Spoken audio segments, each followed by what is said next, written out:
प्रिय विद्यार्थियों, आज हम कक्षा बीए प्रथम वर्ष विषय राजनीति विज्ञान प्रश्न पत्र प्रथम राजनीति विज्ञान के मूल आधार के अंतर्गत आज का जो हमारा अध्ययन का टॉपिक है रूसो की सामान्य इच्छा। हमने पिछली कक्षा में सामाजिक समझौते पर रूसो के विचारों को जाना था। इस कक्षा में हम रूसो के सामान्य इच्छा सिद्धांत के बारे में चर्चा करने वाले हैं। तो इस तीन महत्वपूर्ण बिंदुओं में रूसो की सामान्य इच्छा क्या है, दूसरा सामान्य इच्छा का निर्माण कैसे होता है और तीसरा सामान्य इच्छा की विशेषताएं क्या है। पहला है सामान्य इच्छा। रूसो कहता है कि हम सभी सामान्य इच्छा रूपी प्रभु सत्ता के अधीन हैं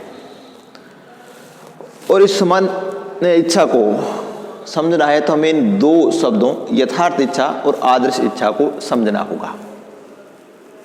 यथार्थ इच्छा या एक्चुअल विल यह व्यक्तिगत स्वार्थों से आधारित होती है। जब हमारी ऐसी कोई इच्छा हो जिसमें हमारा स्वयं का स्वार्थ हो, निजी स्वार्थ हो, तो वो यथार्थ इच्छा कहलाती है, एक्चुअल विल कहलाती है। हम उस समय यथार्थ इच्छा के समय दूसरे के कल्याण की बात नहीं सोच रहे हैं, सिर्फ अपना ही कल्याण चाहते हैं। लेकिन एक दूसरा रूप होता है आदर्श इच्छा। लेकिन कई बार हमें ऐसी भावना आती है जो मानवता की भलाई के लिए, समाज की भलाई के लिए, जन कल्याण के लिए कार्य करने की लिए प्रेरित करती है। उस इच्छा को आदर्श इच्छा कहा गया है, जिसे इंग्लिश में रियल विल लिखा जाता है। रियल विल, ये दोनों शब्द आपको ऐसे लगेंगे एक जैसे हैं, लेकिन रूसो के जो चिंतन है उसमें इनका विशेष अर्थ है। यथार्थ इच्छा एक्चुअल विल, आदर्श इच्छा रियल विल। आदर्श इच्छा होती है वो संपूर्ण समाज का कल्याण करना चाहती है, संपूर्ण मानवता का भला करना चाहती है। जब व्यक्ति निजी स्वार्थों से ऊपर उठ करके दूसरों की भलाई और कल्याण का कार्य करने का विचार रखता है, इच्छा रखता है, तो वो आदर्श इच्छा कहलाती है। सामान्य इच्छा मानव की आदर्श इच्छाओं का योग मात्र है। जैसे समाज में बहुत सारे सदस्य होते हैं, वो यथार्थ इच्छा भी रखते हैं और आदर्श इच्छा भी रखते हैं।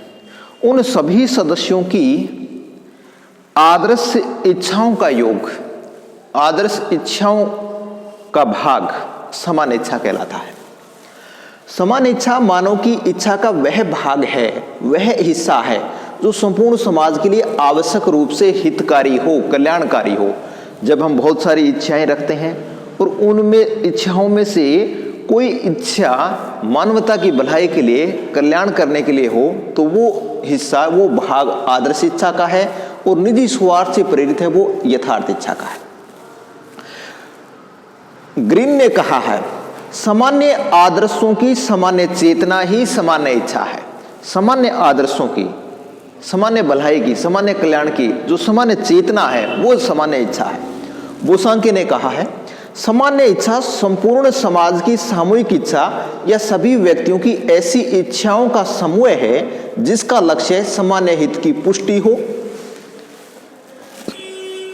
दोबारा देखिए, सामान्य इच्छा संपूर्ण समाज की सामूहिक इच्छा, यानी संपूर्ण पूरे समाज की सामूहिक इच्छा को व्यक्त करती है या सभी व्यक्तियों की ऐसी इच्छाओं का समूह जिसका लक्ष्य सामान्य हित हो। जब संपूर्ण समाज के सभी सदस्यों की इच्छाएं सामान्य हित वाला भाग सामान्य इच्छा कहलाता है। रूसो ने भी कहा है कि सामाजिक हित की भावना से इच्छा सामान्य बनती है, जिसके द्वारा वे एकता में बनते हैं। समाज में बहुत सारे सदस्य होते हैं, उनकी इच्छा का वह भाग संख्या से नहीं, समाज में बहुत सारे सदस्य हों और बहुमत की कोई इच्छा सामान्य इच्छा नहीं हो सकती। रूसो ये कहता है कि अगर समाज में 50 आदमी हैं, उनमें से 49 की इच्छा निजी स्वार्थों से प्रेरित है, वो बहुमत का आंकड़ा तो हो सकता है, लेकिन समाज के कल्याण के लायक नहीं है, तो 49 व्यक्तियों की इच्छा सामान्य इच्छा नहीं है। उस एक व्यक्ति की इच्छा सामान्य इच्छा भी हो सकती है अगर वो भलाई वाली हो। इस बात को महत्वपूर्ण है समझना है। सामान्य इच्छा का निर्माण कैसे होता है? समाज यदि सभ्य और सुसंस्कृत हो और उसमें नागरिकता की भावना हो, तो विचारों के आदान प्रदान की इस प्रक्रिया में व्यक्तियों की स्वार्थमय इच्छाएं एक दूसरे की इच्छाओं को नष्ट कर देती हैं। परिणाम स्वरूप सामान्य इच्छा का उदय होता है। यानी समाज में बहुत सारे लोग रहते हैं, उन लोगों की यथार्थ इच्छा भी है, आदर्श इच्छाएं भी है। यथार्थ इच्छाएं, स्वार्थ और निजी स्वार्थपूर्ण इच्छाएं एक दूसरे से टकरा करके अपने आप नष्ट हो जाती हैं और उनमें सब में आदर्श इच्छा उभर कर आती है। सभ्य समाज में, नागरिक समाज में, सुसंस्कृत समाज में, नागरिकताओं की भावना वाले लोगों में इस प्रकार की इच्छा देखने को मिलती है और वो सामान्य इच्छा होती है। अब सामान्य इच्छा की विशेषताएं क्या हो सकती हैं? पहला, अखंडता, ये एकता। सामान्य इच्छा अखंड होती है, एकता वाली होती है, राष्ट्रीय चरित्र वाली होती है, वो जन कल्याणकारी होती है, भलाई करने वाली होती है। दूसरा, अदेयता, यानी सामान्य इच्छा को हम दूसरे को सौंप नहीं सकते। सामान्य इच्छा, जन कल्याणकारी इच्छा अपने अंतरात्मा से उत्पन्न हुई है, उसके अनुसार हमें कार्य करना है। सामान्य इच्छा का कोई व्यक्ति दूसरा व्यक्ति प्रतिनिधित्व तो नहीं कर सकता।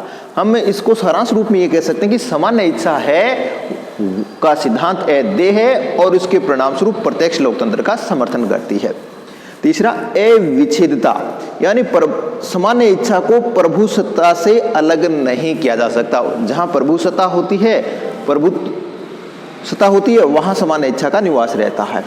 सर्वोच्च एवं निरंकुश, सामान्य इच्छा रूसो के अनुसार सर्वोच्च है, उससे बड़ी कोई इच्छा शक्ति नहीं है और वो निरंकुश भी है, उस पर किसी का नियंत्रण भी नहीं है।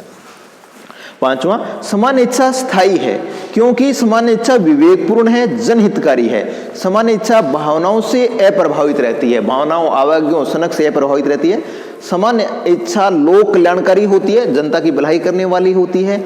और सामान्य इच्छा विवेक पर आधारित औचित्यपूर्ण इच्छा है, यानी विवेक और बुद्धि से ओतप्रोत है और उसको समाज की सहमति प्राप्त हो गई है क्योंकि वो जन कल्याण कार्य करती है। तो आज इस कक्षा में हमने सामान्य इच्छा क्या है, यथार्थ और आदर्श इच्छा के बारे में जाना, सामान्य इच्छा का निर्माण कैसे होता है उसके बारे में जाना और सामान्य इच्छा की विशेषताएं क्या क्या हो सकती है इस बारे में जाना। शेष अगले कक्षा में। धन्यवाद।